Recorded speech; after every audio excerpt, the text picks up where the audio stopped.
Hello students, I am Shyam सुंदर गुप्ता।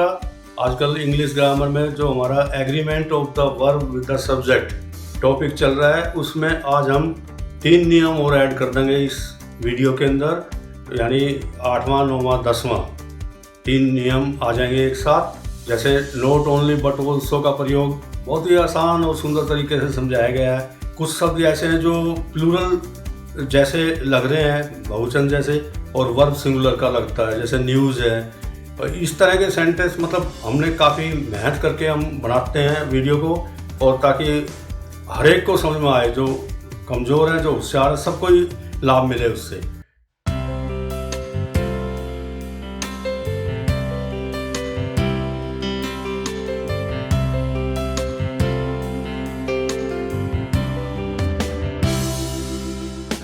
अब हम agreement of the verb with the subject जो हमारा टॉपिक चल रहा है, उसके 3 रूल्स इसमें ले लेंगे, 8वां, 9वां, 10वां।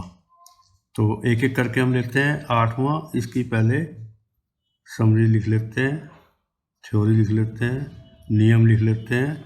If two subjects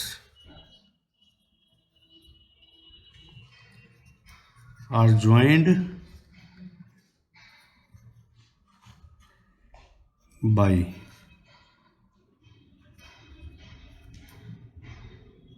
not only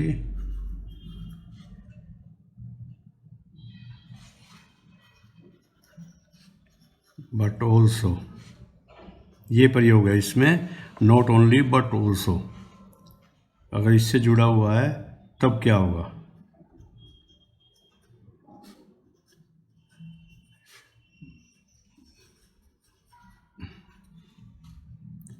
the verb agrees, verb लगेगा किसके हिसाब से?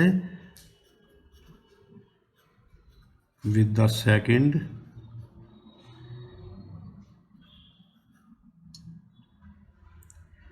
Subject.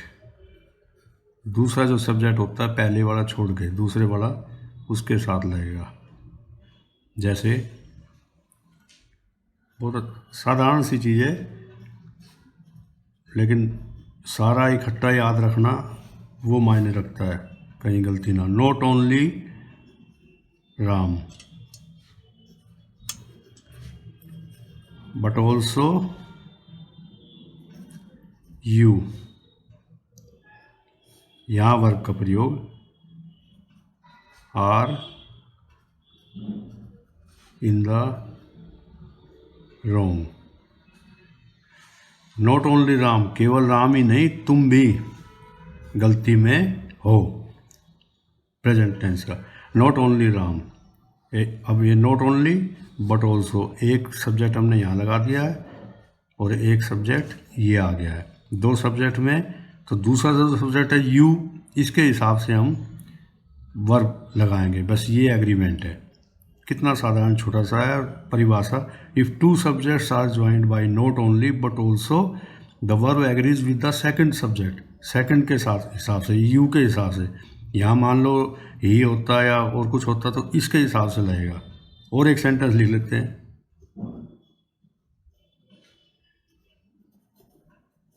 Not only you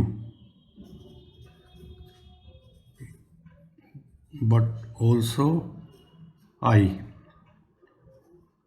M in the room.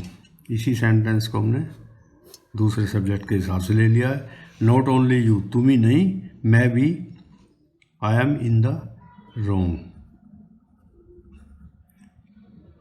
तो ये हमारा नॉट ओनली बट ऑल्सो का एक नियम हमने 8वें नंबर पे डाल दिया है।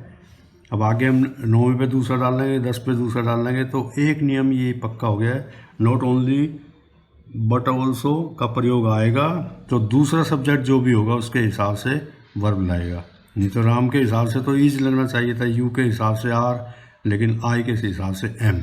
तो ये वैसे एक ध्यान रखना पड़ेगा, जब भी नॉट ओनली बट ऑल्सो का क्वेश्चन आएगा तो उसमें हम दूसरे सब्जेक्ट के हिसाब से वर्ब लगाएंगे। 9वां रूल लिख लेते हैं हम, इसकी summary. Some nouns which are plural in form, यानी देखने में वो प्लूरल जैसे हैं, in form, but singular in meaning, मायना उनका सिंगुलर होता है, एक के हिसाब से। टेक अ सिंगुलर वर्ब, ये हमारी इसकी समरी होगी। यानी some nouns which are plural in form, जो देखने में तो हमें लगते हैं बहुवचन, लेकिन वर्ब उनके साथ सिंगुलर लगता है, उनका मीनिंग भी सिंगुलर होता है। तो इसके हम सेंटेंस कर लेते हैं। ये अक्सर पेपर में आता है, द न्यूज़ इज आ गया। न्यूज़ होता ही यही शब्द है, इसमें एस हटा नहीं सकते, न्यू हो जाएगा, नया जिसका अर्थ हो जाएगा। तो ये शब्द प्लूरल जैसा लग रहा है, लेकिन हम इसका प्रयोग इसके साथ इज करेंगे, singular verb. The news is too good to be true. ये रिमूव टू का भी हम प्रयोग जल्दी कराएंगे, तो तब समझ में आ जाएगा। The news is too good to be true, तो न्यूज़ के साथ इज आया है। द वेजेस, ये सेंटेंस तो याद करने का। The wages of sin is death, यानी पाप से क्या निकल के वेजेस आते हैं, क्या उसकी दाढ़ी कहते हैं जैसे दे उस भाषा में, तो क्या कमाई है पाप की? मौत। The wages of sin is death. कितना अच्छा सेंटेंस बना है। और एक और कर लेते हैं, समन। कोर्ट में जो समन्स देते हैं, तो समन नहीं होता, वो क्या होता है? समन्स। और प्रयोग में हम वर नहीं होंगे, वॉज। समन्स वॉज सर्व्ड, दिया गया, ऑन हिम, उसको समन कोर्ट का दिया गया। थोड़े से अच्छे अच्छे शब्द आ रहे हैं तो उनका हम सेंटेंस कोशिश करते हैं अच्छे से अच्छे सेंटेंस में आए, ताकि याद रहे ज़िंदगी भर। तो इसमें क्या हो गया है कि ये तीनों शब्द ऐसे हैं जो प्लूरल जैसे दिखाई दे रहे हैं, ऐसा लग रहा है जिन्हों में, और वर्ब इनके साथ एक वचन का आया है। ये इज आया, ये वाज आया। एक वचन के कौन से वर्ब हैं? SEIS, जिसमें लगे रहते हैं। पीछे बहुत समझा चुके हैं हम इसको। अब रूल नंबर 10 कर लेते हैं। अब हम इसमें हिंदी में लिखते हैं, फिर इंग्लिश बनाओ, उसकी एक बिल्कुल नकल है पीछे वाले की। कुछ लोगों को हो सकता है इससे ज़्यादा अच्छा समझ में आए। यदि किसी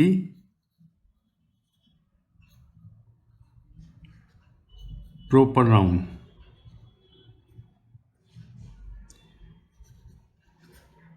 का रूप प्लूरल जैसा हो,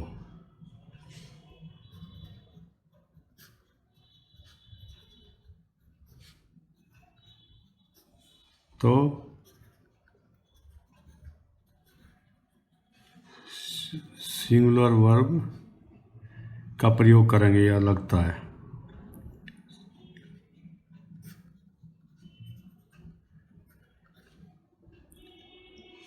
यदि किसी प्रॉपर नाउन का रूप, बिल्कुल 9वें में जो हमने पढ़ा है, if a proper noun is in plural form, बिल्कुल आसान हो गया, वही सेम रेपिटेशन है।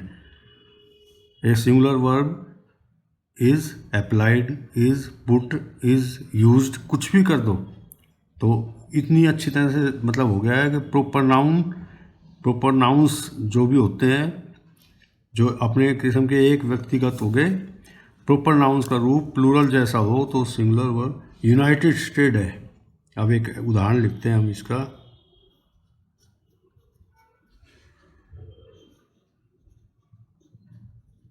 द यूनाइटेड स्टेट्स एस लगा हुआ है, ये एक है यूनाइटेड स्टेट अमेरिका में जो है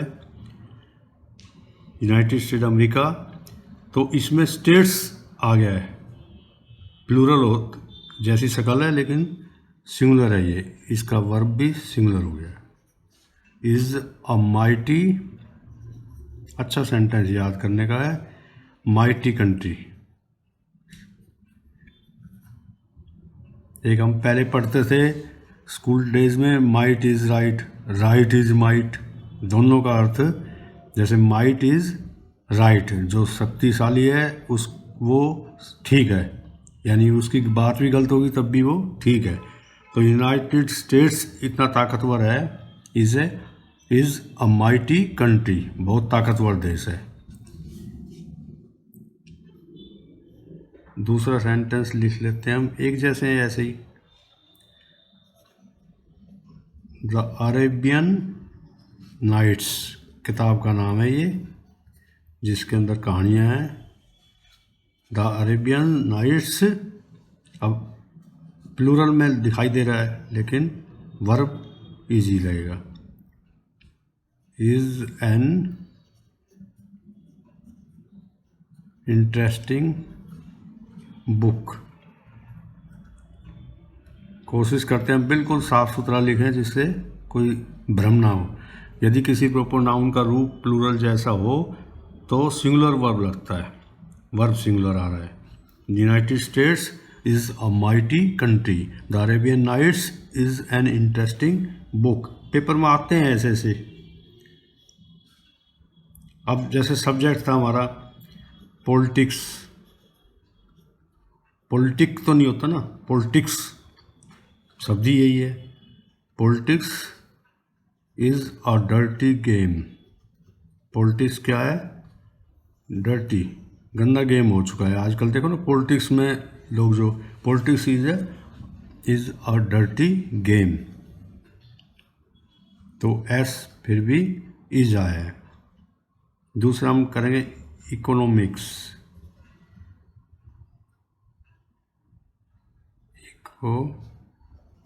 इकोनॉमिक्स, ये भी एस लग रहा है लेकिन वर्ब आएगा इज़ अ टफ सब्जेक्ट, मुश्किल सब्जेक्ट है इकोनॉमिक्स का। इसके हमने 5 सेंटेंस करे हैं, अच्छे याद करने लायक हैं। और मैथमेटिक्स ले लो ऐसे ही, MATHE मैथमेटिक्स, इसमें भी ऐसा आ रहा है, तो सब में हमने singular, a difficult subject. Mathematics जो है वो मुश्किल सब्जेक्ट है, किसी को आसान लगता है लेकिन ज़्यादातर लोगों की राय होगी मैथमेटिक्स मुश्किल सब्जेक्ट है। तो शायद इसमें कोई ज़्यादा समझाने का नहीं है, इसलिए 3 रूल हमने एक वीडियो में ले लिए हैं, तो इनका अच्छा अभ्यास कर लिया है। अब आगे फिर हम इससे आगे रूल चलते रहेंगे हमारे, इसको हम कंप्लीट जल्दी हो जाएगा और 5-6 नियम आएंगे इसके, तो एक अच्छी थ्योरी हमारे पास बन गई है।